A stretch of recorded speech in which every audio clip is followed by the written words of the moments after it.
Good afternoon. I am Mark Piscone, Executive Director of Operations for ACHE Southeast Texas Chapter. I would like to welcome you to today's session of Administrative Fellowships 101, Navigating the NAFCAS System, led by Jefferson Akers, a recent MHA graduate of Cornell University, and he will be an administrative intern in a few weeks up at the University of Pennsylvania.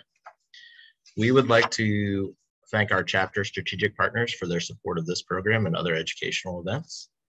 Our charter member sponsors, Texas Children's Hospital, Houston Methodist, CHI St. Luke's Health, Memorial Hermann Health System, Houston Methodist, MD Anderson Cancer Center, and HCA Houston Healthcare. Our Diamond Plus sponsors, Medistar and the Intercontinental Houston Medical Center. Our Diamond sponsor, UTMB Health. Our Platinum sponsor, Harris Health, HKS, Kindred Healthcare, Legacy Community Health, Luminaire, Page, Texas A&M University, University of Houston Clear Lake, and EUPB, as well as our silver sponsors, Berkeley Research Group, Brazosport College, Candeo Partners, EYP, and the UT School of Public Health. A special thank you goes out to our 2022 digital platform sponsor, Cheryl McCleary, Relocation Specialist Realtor with Berkshire Hathaway. Please note we have several upcoming exciting events of interest, all of which you can register for at www.ache-setc.org. Join us virtually on Tuesday, June 14th, tomorrow evening, for our first ever collaborative event with the Houston Healthcare Businesswomen's Association, The Power of Networking, and that will consist of a keynote and speed networking. On Tuesday, June 23rd, we will hold our second annual DEI mini conference in person at TWU in the Medical Center. Our keynote will be Stefan Davis, and he'll be giving a seminar and a workshop entitled Inclusive Leadership, Leveraging Diversity as a Strength. There will also be two panels, and that program will be from 7:30 a.m. until about 2:30 p.m. On Thursday, July 21st, we will hold an Administrative Fellowship panel webinar virtually. And on Saturday, July 23rd, we'll hold a healthcare-related volunteer activity called Come Together Houston. It's a community and health partnership. Finally, on Thursday, August 25th, we will hold our third quarter breakfast meeting and educational panel. Stay tuned for additional event announcements, as well as many other events that are currently in development. Don't delay and register today. Please join our mailing list and our LinkedIn group to keep in touch with upcoming news. We will soon also have a Instagram page, Instagram account, so please follow us once that's set up in the next few weeks. Now I'd like to turn things over to Jefferson Akers to lead our conversation. Jefferson, the floor is yours. Thanks, Mark, and thank you all for joining. As Mark mentioned, my name is Jefferson, and even though I'll be going to Penn Medicine as a fellow, I did apply to a handful of NAFCAS sites, so I'll be walking you all through how to navigate the system today. So what I thought would be most useful is I'll share my screen, and then I'll kind of walk through how to use NAFCAS, and I don't think it will take the full hour, and then anytime we have remaining, I'm more than happy to answer questions, and along the way I'll try to sprinkle in little tidbits of advice. But this is NAFCAS. If you've used the Common App for undergrad or Sophist or HAMCAS when you were applying to graduate school, it should look very familiar. It's a similar structure. Where I would start in terms of applying for NAFCAS is a little bit different than most people. I would start here in the academic history quadrant. It doesn't take that long to fill out, but I did just want to point your attention to one thing, and that's the this part right here. It's basically the processing requirement. So if your application is considered complete, your transcripts have to be received by NAFCAS. Typically, it's not something that's hard to do, but a lot of times when you're applying, people spend, and rightfully so, a lot of attention on the personal statement and the resume component of an application, but this is something that's easy to miss. I want to start out with it and call your attention to it first, just because if you do have an electronic way to submit your graduate school and undergraduate transcripts, I would definitely recommend that because it's pretty quick and straightforward. If you don't, you can mail it into NAFCAS, and that's where I would try to give yourself as much time as possible, just because you never know what could happen and what could potentially go wrong. So I'll also walk through how to use this section. It's pretty straightforward, but I'll use myself for an example. So for undergrad, I attended the University of Connecticut, and I just obviously check yes because I obtained my degree. And then with that, you go fill out to the best of your ability, whatever, if your degree was conferred. So my degree was awarded. I then fill out Bachelor's of Science in Business. I earned it in May of 2017. And then I'd fill in my major, health administration. And I didn't have a minor. And then if I were to add another degree, you just hit this arrow right here. And I would say no. And then the last step is just to fill in terms of your timeline you attended the university. So I started in August 2013, and I graduated in May of 2017.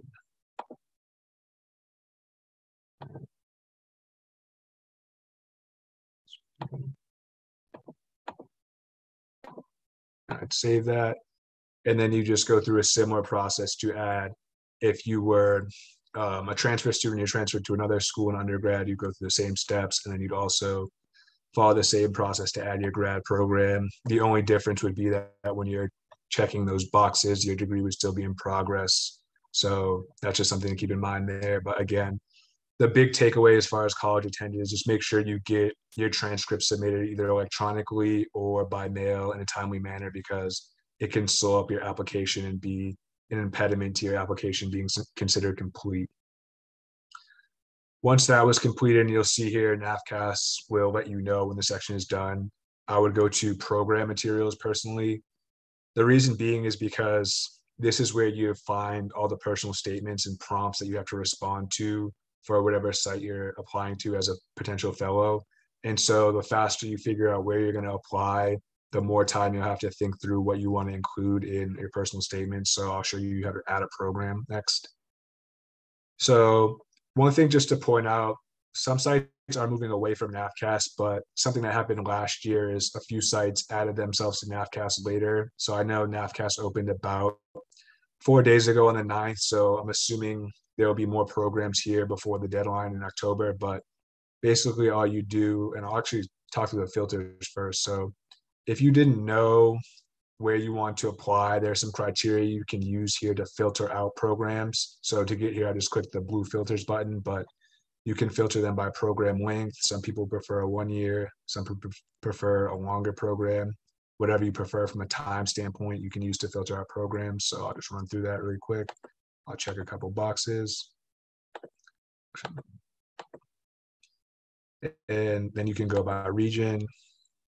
I'm not really sure offhand how the region works. I know more of the Northeast sites tend to be in the lower number regions. And then from there, you work across the country and the numbers go up. So I think the South is, or Southern states are in the 4 to 6 range, but I'm not 100% sure offhand.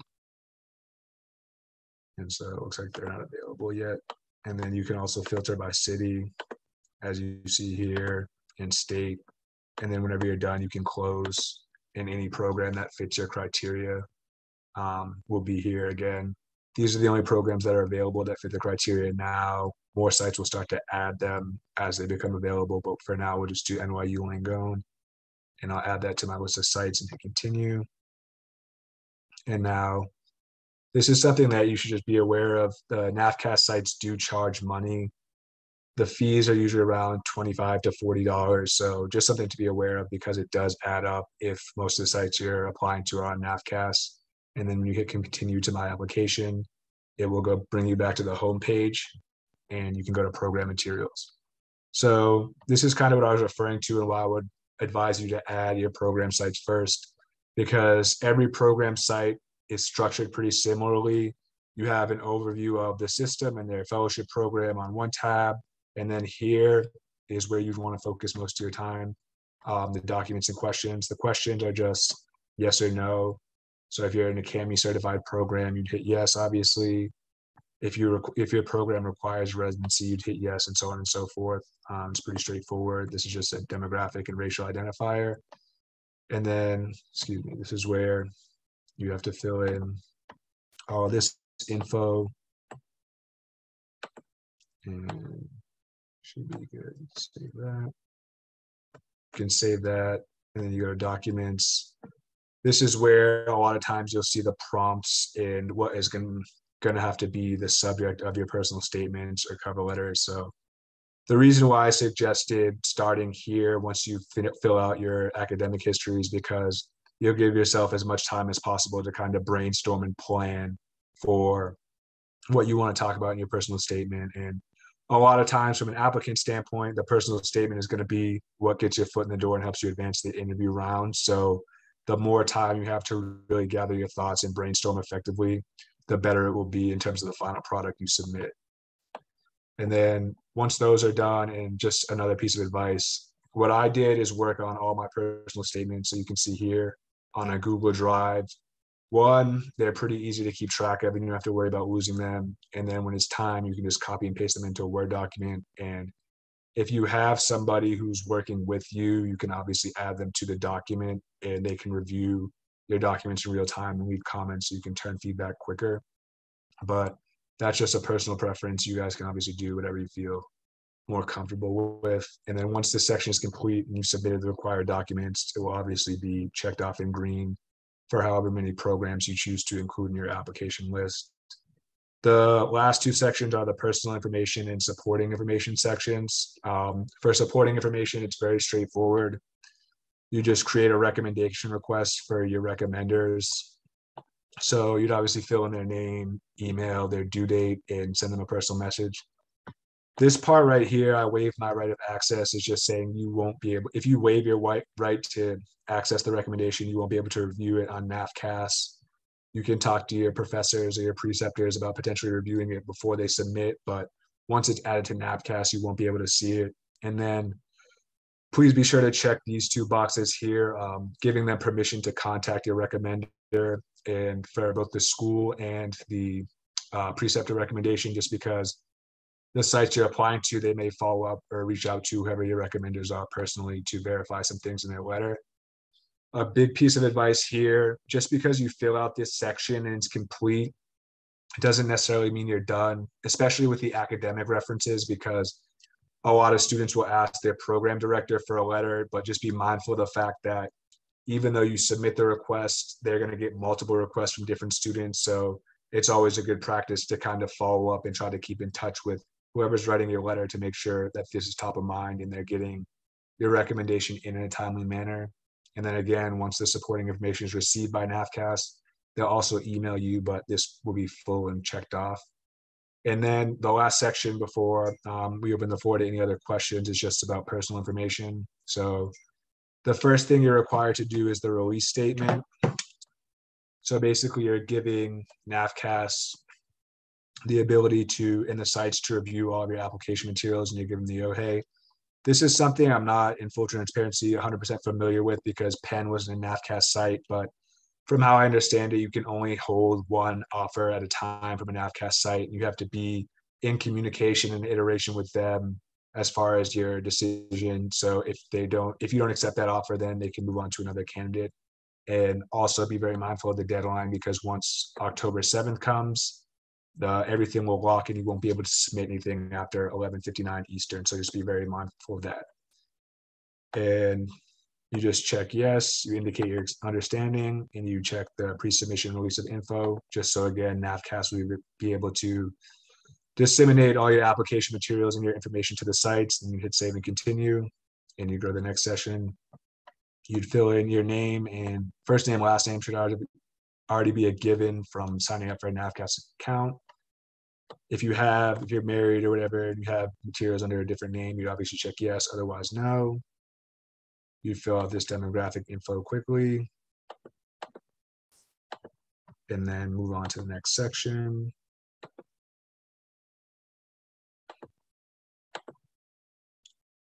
I think you could just type it in. 4. And then once you're done here, you just save and continue and go through the next section and so on and so forth. This is all very straightforward. It's just your personal information, where it goes. Your email, again, will be already saved from creating a NAFCAS account along with your phone number. And then you just go about and complete this contact info, your citizenship info, and also any other information such as languages. And then once that's complete, you just save and continue, and your personal information will be complete. And once your recommendations are all in, your program materials are all in a good place, you go to the submit application feature. Here, obviously, it's not letting me do that because my application isn't complete, but I just want to show this because it's kind of the last step. You can sort by deadline or alphabetically. Here, it wouldn't matter because there's only one site. And you can submit individual applications. It's not a piecemeal submission unless you hit the submit all button right here. But if you just follow the submit button below the site, it will only submit the application for that site. And once that's done, you can monitor the status. So you'll see here the application is in progress because it's not completed yet. But once it's submitted, it will say that, and you can go about checking your email. A couple last minute pieces of advice before we open the floor to questions. I would just really be mindful of the 10/7 deadline, just because even though that is the deadline for a lot of sites, the earlier you get your materials in, obviously it's kind of a balance between being mindful of that deadline and also making sure your application materials are in the best shape they can be. But once that's done and you're comfortable with everything, I would recommend submitting, just because you'll be able to get eyes on your application earlier and it'd be potentially advantageous to you as a candidate. But other than that, that's all I have. NAFCAS should be pretty similar to SOFIS or HAMCAS for a lot of you who are rising second year students. So if Mark, you didn't have anything, I'm happy to take any piecemeal questions or questions from anybody on the panel. Absolutely, thank you. And can you speak to if in some cases, I think there are instances where an organization will advertise both on NAFCAS and directly. Mm-hmm. Is there guidance on whether you should do the direct versus NAFCAS? I know Houston Methodist is one site. I think they did that last year. I didn't really run into that personally, but my personal opinion would be, if you don't have to use NAFCAS and you can submit for free, I'd recommend that versus doing NAFCAS and having to pay an extra application fee. That would be a good thing for a candidate to potentially speak to the fellows or on a webinar for the site itself, raise that question, because those would be people who can speak to it a little bit more broadly than I can, because they applied to that site and gone through. So their inputs might be a little bit more valuable. But my 2 cents is, if you don't have to pay, don't pay, and just apply directly to the site. And can you talk about how you selected Penn and why that you selected Penn? You gave a couple examples right before we got started.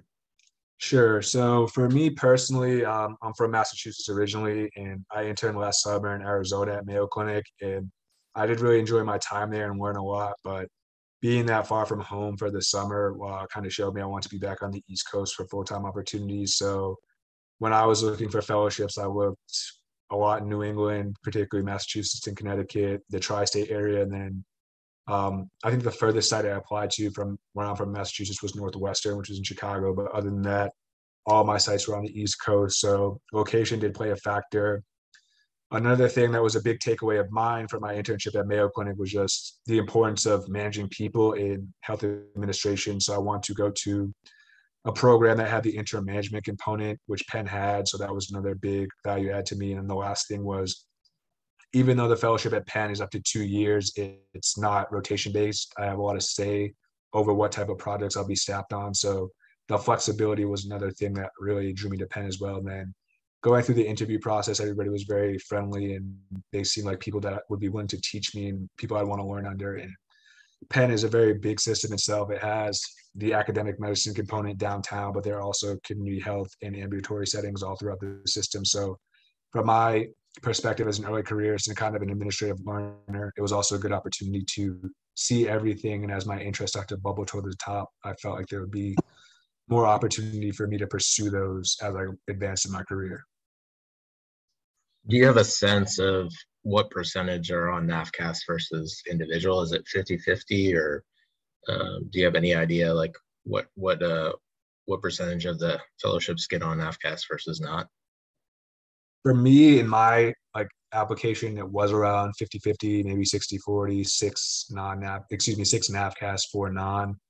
I would say from what I've heard and speaking to colleagues and people at other sites, some sites are starting to move off of NAFCAS just because the deadline is set in static for the NAFCAS sites. It's all 10/7, versus if you were off of NAFCAS, you could have a faster moving application process and have a higher chance of getting the candidates that you want. So I would say whatever the percentage is in terms of NAFCAS versus non-NAFCAS, from what I've seen, it's kind of decreasing a little bit. Some sites are moving away. So that's something to be aware of as an applicant, because if more sites are moving away from NAFCAS, then your timeline to both make a decision and submit an application could also be pushed up. And I only raise that because if you do get offers from, for example, a non-NAFCAS site, a lot of them want to know within 2 to 3 days. So when you're applying, make sure it's a site that you'd want to be at, and if possible, or if the situation presents itself as a site where you'd be comfortable taking that offer over some other sites you were interested in, because they will want a decision relatively quickly. And the faster and more comfortable you can make that decision, that the better it will bode for you in picking a site. That's pretty quick turnaround, 2 to 3 days. Yeah, some of them, because a lot of times there'll be other candidates waiting, and some people will be waiting to hear back from other sites. So from what I've seen, the offers I did get, the turnaround time was pretty quick. All right. You have a question in the chat. It says, what are the housing options for fellowships?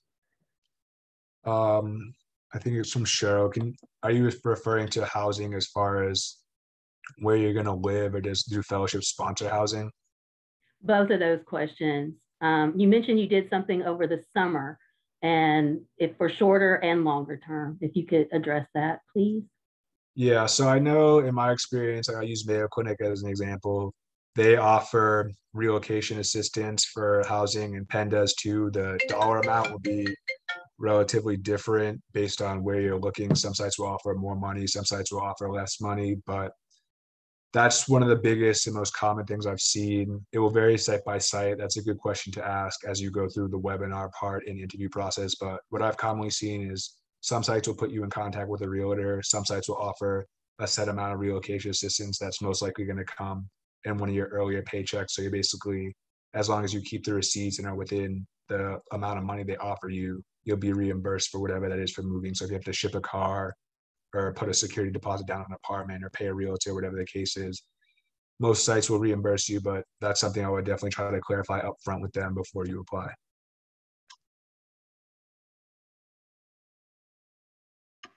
And then Thank you. Yep, no problem. and the follow another question in the chat. If I finish next summer, when should I apply for a fellowship? So if you graduate next summer, when should you apply? Is that the question? Yeah. So if you're going to be graduating, a lot of programs and sites are kind of flexible. Like programs like GW, for example, require you to do a fellowship before you actually get your diploma.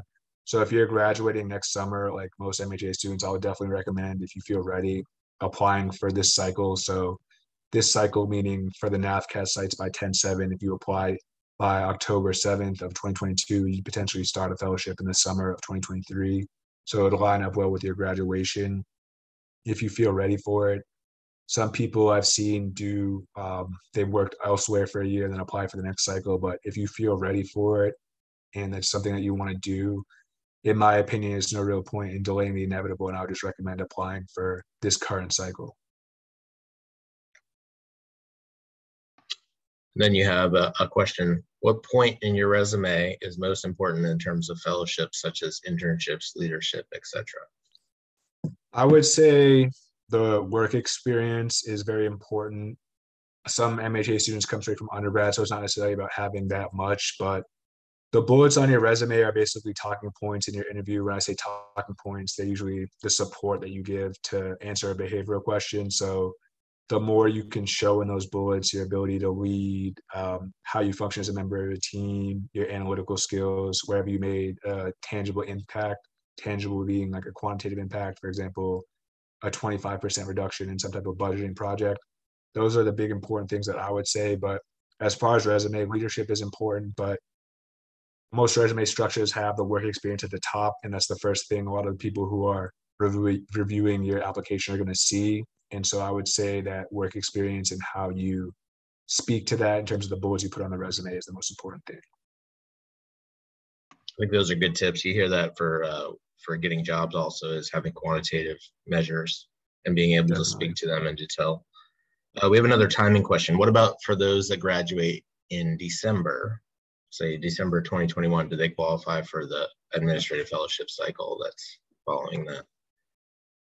Offhand, I'm not 100% sure, to be honest, but I believe you would, because most of the sites want your degree conferred by the summer of that year you start, unless you're in a situation like at GW where you have to do the fellowship before you can have your degree. But I think you'd be fine offhand, but that's something I would just clarify. I think NAFCAS in their frequently asked questions will speak to that, but I think so offhand. How about this is a little bit off topic, but why pick a fellowship, or why go after a fellowship as opposed to going straight into the work experience or work field? Yeah, that's a good question. So somebody I spoke to actually at Mayo Clinic last year when I was interning, he basically framed the value of a fellowship under 3 categories: content, mentorship, and exposure. The last 2, in my opinion, are the most valuable, the mentorship and exposure, just because you'll have a chance to be mentored by more senior level executives that are most times in a position that you want to be in as administrators. So that's a great learning opportunity to kind of see how they go about their day-to-day and how they think about problems. And then again, the exposure. I learned a lot personally through doing projects at Mayo Clinic, but one thing I did notice is that a lot of administrative interns and administrative fellows would be in very high level meetings with administrators. And that's where, in my opinion, the deepest learning occurs, just because when you have the opportunity to sit in and observe that much of leadership again, you can kind of reverse engineer how they think about a problem, and it will really add value to your learning as opposed to just doing projects, because you get to kind of see how the highest level leadership functions and goes about their day-to-day in terms of running a hospital or a health system. Definitely some good points there. How about, do you have any specific tips as you start to create your applications to different programs on how to make them strong?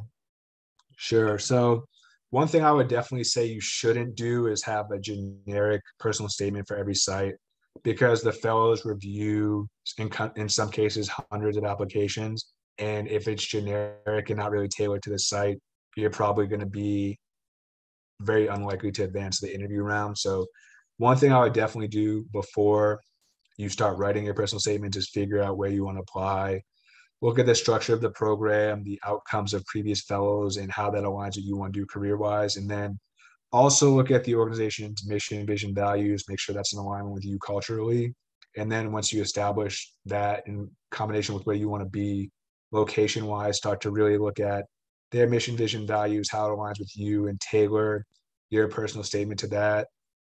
A piece of advice I got from a fellow at a site I applied to was that they really want to see in your personal statement why you chose to pursue a career in healthcare, why you're interested in this particular fellowship, and then how you will benefit the system and how the fellowship will benefit you. So basically what you plan to do or how the fellowship fits into your career plans, but also what you as a unique individual can bring to the fellowship that would separate you from others and make you a strong candidate. But there's also a fine line you have to walk when you're speaking about yourself. Don't be boastful or bragging, but you also have to kind of know what you can do and what you bring that's different to the table than anybody else. And those are some things I think that will help you stand out on paper.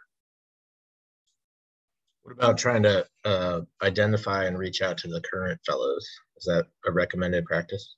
Yeah, definitely. Because again, a lot of the fellows, either current or formal, will be the ones that are reviewing your application. So if you have some type of rapport with them prior to them reviewing your application, there's a chance they'll remember you and look more favorably upon you when they're reviewing your application. One piece of advice I would give is a lot of people will reach out to the fellows that start in July and want to speak to them, but you have to be mindful of the fact that they just started their fellowship and they're trying to get acclimated to the system they're at. So when you're talking to them, I wouldn't necessarily ask questions like, if it's the first year fellow that just started in July, I wouldn't ask them, what's your favorite project? Because chances are they haven't been on a project yet. They're just doing meet and greets and onboarding. But if you talk to a fellow who's about to finish or a fellow who has a year under their belt, that's where I would recommend asking about the projects and the structure of the program. But with the fellows that are incoming or just started, I would definitely recommend like trying to build more of an interpersonal relationship with them. And then also just trying to get a better understanding for why they chose that particular fellowship in that system. But again, they're not going to be able to speak to necessarily the work experience component because they just started at the system. And you mentioned that Penn's fellowship can be up to 2 years. Mm-hmm. Can you talk about looking at different opportunities? I think the shortest is maybe a year, but there are also ones that are 18 months to 24 months. Yeah, so from what I've seen, the ones that are a year, basically all the fellowships and the fellows I've talked to and kind of what I've seen is that the first couple of months you start out, you're doing a lot of meet and greets and onboardings. So that's pretty similar no matter the duration of the program you're looking at. But as you start to move towards the longer ones, like I think Mark, you said 18 months and beyond, a lot of those tend to have interim management components, which is something that I was very interested in doing just because I worked before coming to grad school. I worked in consulting, so I'm comfortable like doing anything in Excel or any type of analysis. But one thing I started to realize from my internship this past summer is that when you're actually managing people, that's something completely different, and it's way more of an art than a science. And so from my standpoint, I felt more comfortable looking at a longer fellowship that had the interim management component because I wanted to get a little bit more practice managing people before that became my full-time job. So typically that's the biggest difference. The 2 years or the 18 months and beyond tend to be, they have an interim management component, and they also, in some cases, like for example, Mass Gen will be rotational. So you'll spend a fixed amount of time in a certain department or content area versus in the 1 years, a lot of them are project-based. So you'll get similar experiences, but the 1 years, it could be a little bit broader. You'll be on multiple projects at once just because you're not in a set rotation. You're just doing projects for a preceptor or a sponsor who asked for the fellow on the project.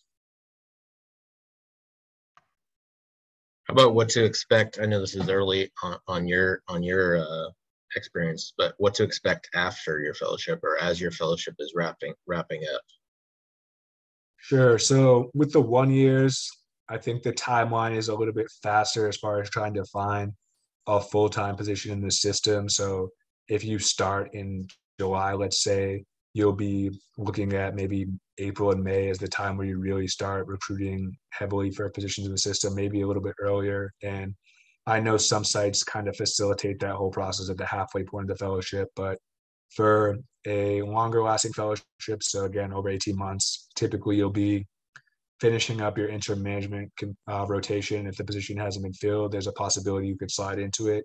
Otherwise, you'd be in a similar boat to somebody in a 1 year fellowship where you're looking for or having talks about trying to find a position in the system. So basically, to summarize, towards the end of both, it's all about transitioning to a full-time role in the system. A lot of times people will go into management or director roles over a service line, but that's really an individual thing. If you have a different passion or desire for your full-time career, I would try to make that known over the course of your fellowship, and also make sure you're connecting with and speaking to the right people. So when those opportunities arrive to fill positions or do work in those type of areas, you'll be the person that's top of mind. So I know that was a lot, but basically to summarize, at the end of fellowship, at least from what I've seen and heard, it's all about trying to figure out what you want to do next and making sure that you're leveraging the relationships that you built over the course of your time as a fellow to kind of build a bridge towards your full-time and post-fellowship position. One more timing question. So if I finish in August of 2023, can I start a fellowship even though I will still be in school in July, I think, of 2023? That's going to be more of a program specific question, right? Yeah, I believe that would be more program specific because some fellowships do start in late July. So I'm not really sure how flexible they'd be willing to be there, but I think it's a program by program basis. I would just check with the individual programs that you're looking to apply to, because you don't want to submit and spend the money if you're not going to be able to apply, but they'll specify when they want to see your degree conferred. And then again, some programs like GW require a fellowship of their students. So they also have a way, because they're not technically graduating until they finish their fellowship, to work around that. So that's something that kind of has to be done on more of a case-by-case basis. Sure. And have you seen, I have at least one example of a non-traditional fellow. So somebody that's gone out into the working world, as you said, and then applies several years after graduating their master's program. Have you seen other cases of that? I have. Again, the student that comes to mind was the fellow at Tufts, and they went to George Washington, so they had to finish. They had to do a fellowship to get their degree. But from what I remember in speaking to them over the summer, last summer, and then also going through the interview process, they had worked for a year after graduation, then went back to do a fellowship. Tufts is also a NAFCAS site, so I think the preference is for students who have recently graduated, but in some cases, students can enter the working world and then come back if they've graduated in a relatively close time frame and try to go the fellowship route. And you said with NAFCAS, some of the programs, they're put on the system kind of like right early, where the system just opened like, this week or last week, but others will come onto the system in, the next few weeks or maybe a couple months. So you have to kind of check over time. Right. I would definitely recommend checking and then also reaching out if it's a system you want to apply to. So I use myself as an example. MassGen was one of the sites that was pretty high on my list. And so I'm sure like a lot of you, the day NAFCAS opened, I made an account and started adding programs to my list. I didn't see them. So I reached out to one of the fellows, and they mentioned that they weren't on NAFCAS yet, but they would be in a couple of weeks. So I think by mid-June they were up, and NAFCAS opened early June. So it was a couple week wait, but I would just try to get in contact if it's a site that you don't see. Maybe they moved off of NAFCAS permanently, or maybe they'll be posting their site on a later date, but just reach out and confirm if it's a site you're interested in. In your interview process, did you do most or all of that remotely? I would say it was a mix.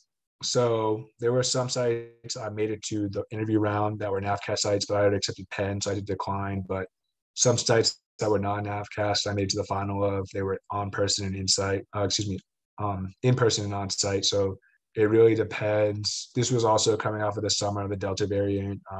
COVID's not at a lot of the top of people's minds anymore. So I'm assuming more sites will start to go the in-person route, but there are other sites who, in terms of in the name of making the process more equitable, they start to just go strictly remote, so people don't have to worry about, even though you usually get reimbursed like traveling and lodging and things like that.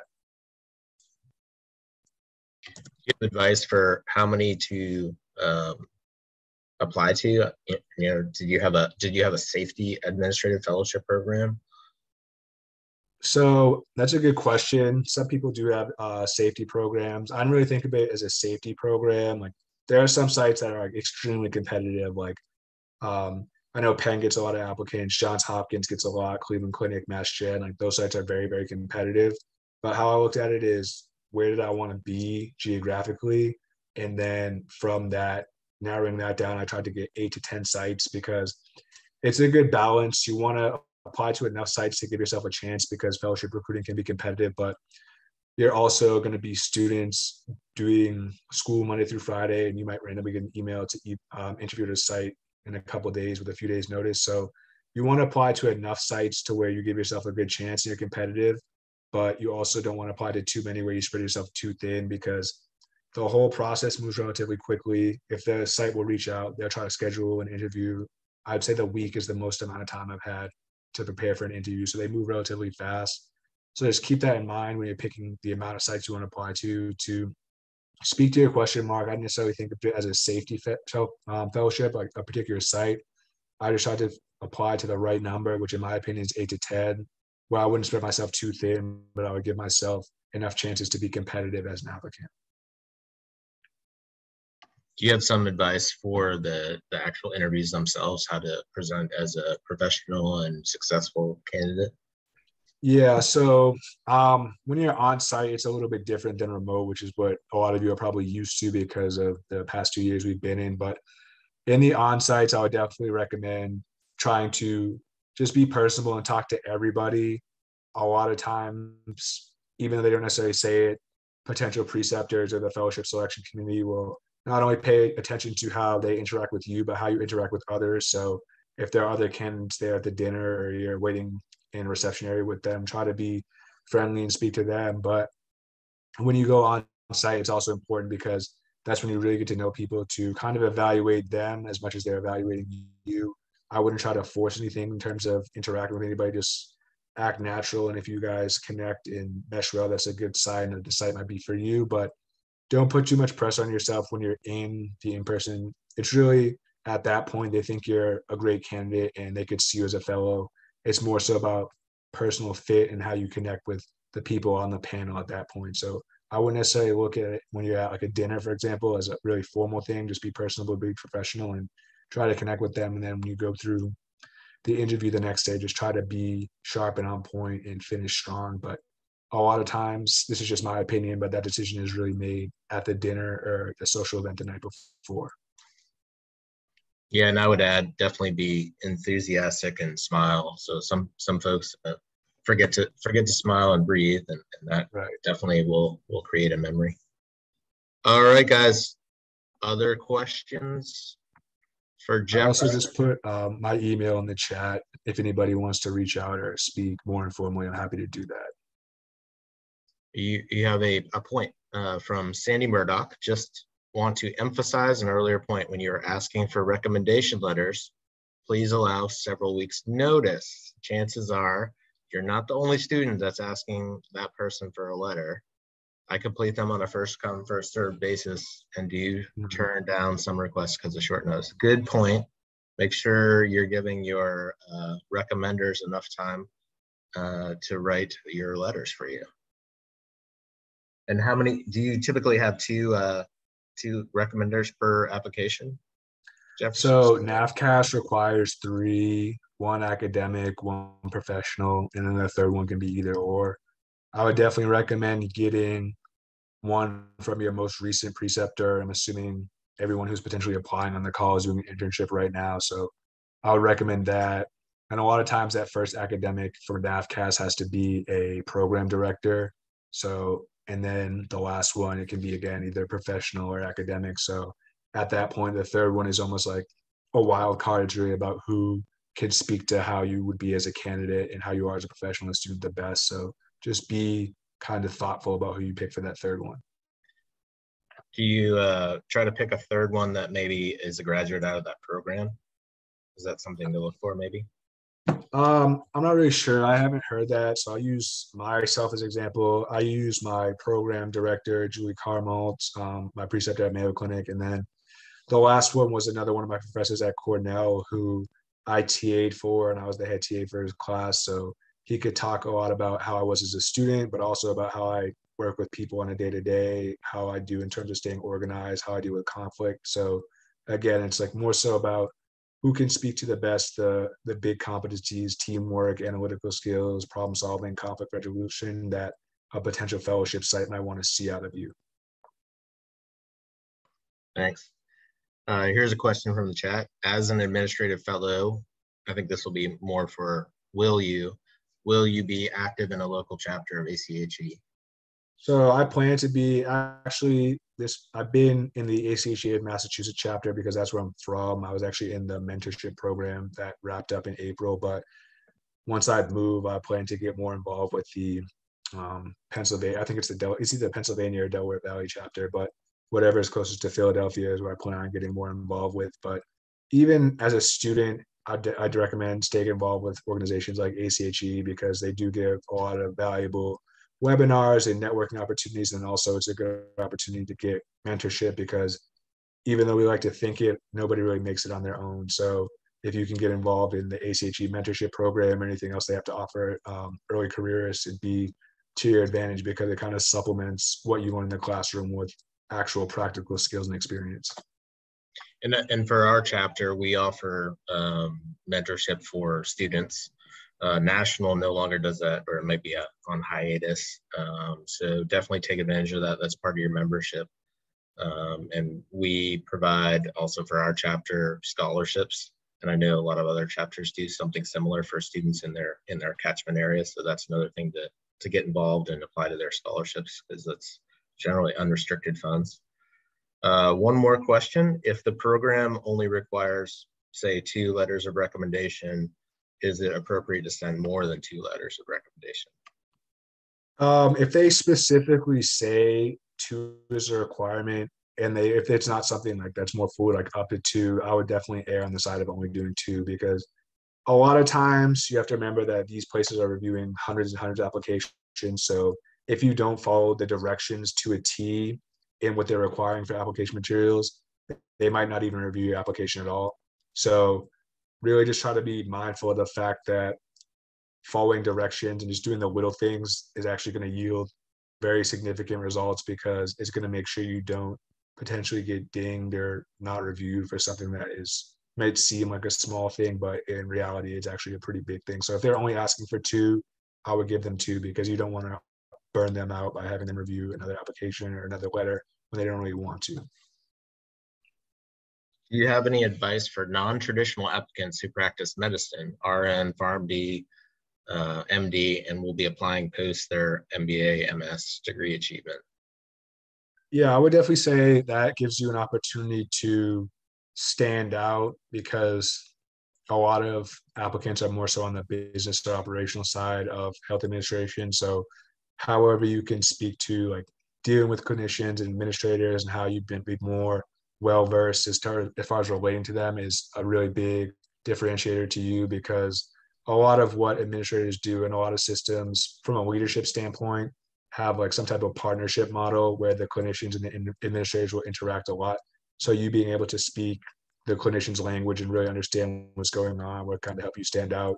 One thing I would recommend is, in a common question you'll get is, why did you want to transition into health administration? So being able to speak to that a lot in your interviews, and then also in the personal statement part would also be something that I would try to focus in on and get sharp on if I was you. But overall, it's a pretty unique skill set you have. So I definitely use that and play that up to your advantage. So about a year from now, will you be reviewing applications for Penn? Most likely, I might even be doing it this summer, but we'll see.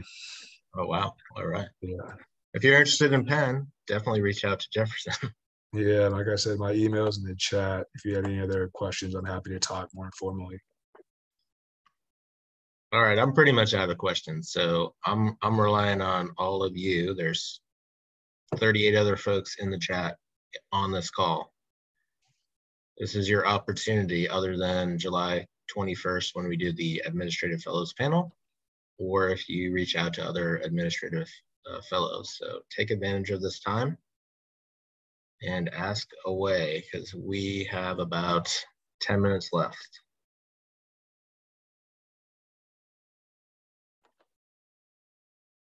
And Jack and Sandy, if you all want to chime in on any trends that you've noticed with your students applying to admin fellowships, feel free.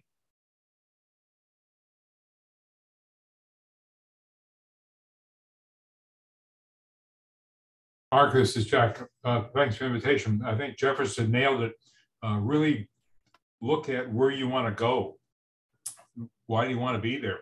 So you can communicate that effectively to the folks reading those applications. And if you're looking in the Philadelphia area, just an example, look at all of the opportunities there, not just one institution there, and really convince your reference writers that this is important to you to be in that area or at that particular institution. Otherwise, we don't know much to write about you and about the letter. Thanks. And then we have a comment question. I just want to reiterate that we do not have to apply through NAFCAS. For example, my employer has a place on their site. That's correct. If the employer organization is listing theirs directly, definitely apply directly. You heard from Jefferson that you can save 25 bucks or so an application. Some of them, like Methodist, list on both NAFCAS and directly. Go ahead and apply directly. Some only list on NAFCAS and some only do directly. So there's really 3 different ways that can be seen.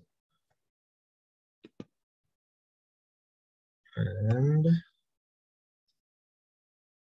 yep, check with the specific institution that you're interested in and see how they're set up to do that. Last questions, last opportunity.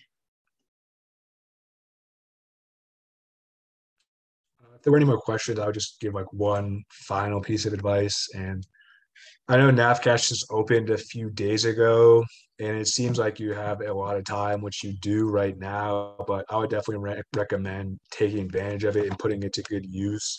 You don't necessarily want to be in a position where September comes and you're back in classes and then you're scrambling to write 5 or 6 personal statements, because they do take time to get right and really tailor to each organization. So I would just try to make as good a use of the time you have now as possible. So I'll use myself as an example. Last summer when I was at Mayo Clinic, I would try to do anywhere from 30 minutes to a half hour a day, just preparing my materials for fellowship. So working on my cover letters, making sure my personal statements were right. I spent the most time on my resume, making sure my bullets were good, making sure wherever I could, I added numbers, but just try to chip away at things and do it day by day, because you never know what could happen. You might be interested in 5 new sites out of nowhere, but the more time you give yourself, the more likely you are to succeed and just put your best foot forward. That's great advice. I've heard that before. When you're searching for a job, you have to build in that time and structure it. I'll talk about the same thing. When I wrote my thesis, I had to build in time and write my PhD thesis. So, structure your time and really chip away and make it into manageable blocks. My chemistry professor always said, you can't eat an elephant in one bite. You have to do it one bite at a time. So this is similar. These are big things to take on. So, all right. Barring any last minute questions, we'll give you a few minutes of your time back. Thank you so much for attending today. Look forward to seeing y'all on July 21st with our panel, and that will be mostly folks from the Texas Medical Center institutions.